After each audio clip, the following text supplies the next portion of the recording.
Okay, so now we're ready to set the door handle up. Now before we go to the outside to be able to add the fingerprints, we need to be able to activate the handle to be able to wake it up and let us set the fingerprints in.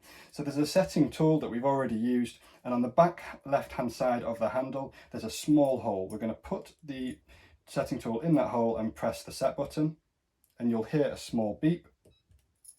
And now that has activated the handle. So let's open that up. You can see that it's turned blue.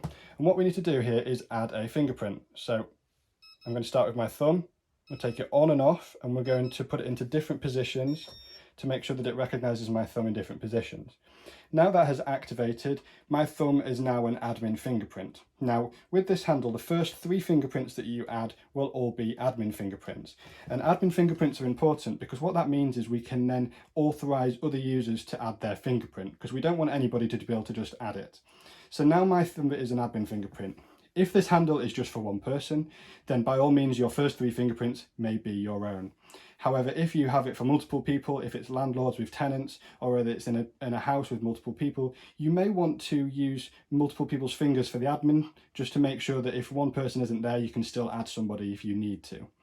So for the purpose of this video, we're going to add my own finger for 3 admin fingerprints, and then after that, any fingerprints become users. Now, the first 3 are admin. You can then add another 47 fingerprints in total for users to total 50 fingerprints. So we can see that my thumb now opens this door, but if we were to use a different finger, it's not registered. So let's add a second admin fingerprint. We're going to go back to the other side of the door. We're going to put our set tool in and press the set button, and wait for the beep.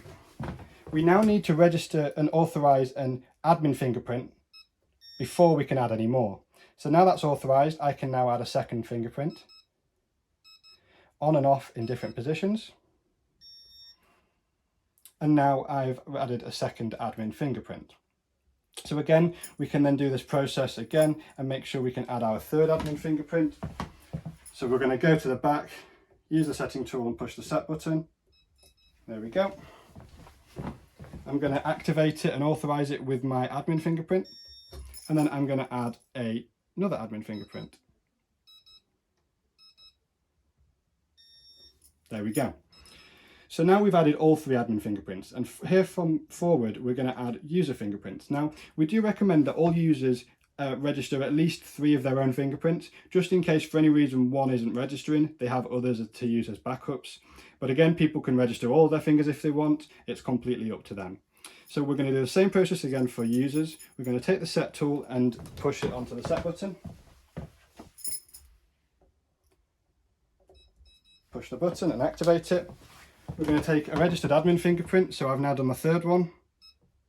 That activates it, and now I can use a different fingerprint.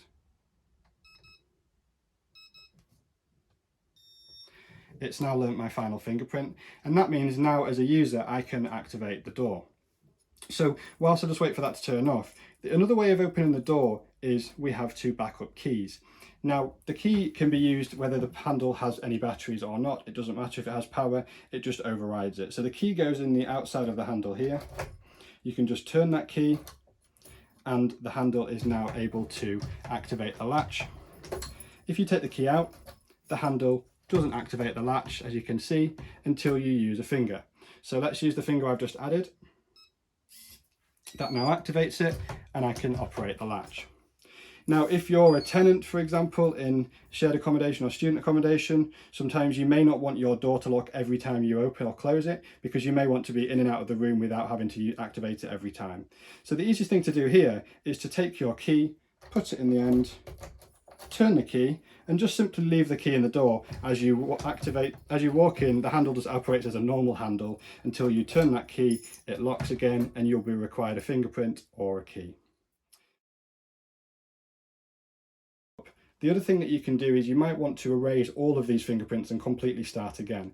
Now to do that you will require an admin fingerprint, but what you need to do is take your set tool again. We're going to go to the set button, and what this is going to do is reset the whole handle so that everything starts from scratch. Anybody can open the door and you can start adding new admins and new users. We're going to take the set tool, put it in and hold the button for 8 seconds. So you'll hear it beeping.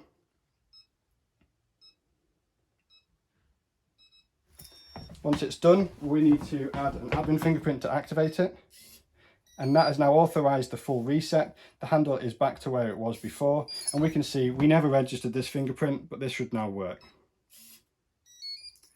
And there we go. The handle is back to reset. You can add your fingerprints in the exact same way that we've just discussed, and you have a fully working fingerprint door handle.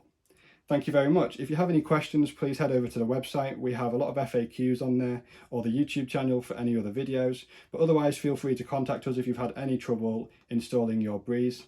And thank you very much.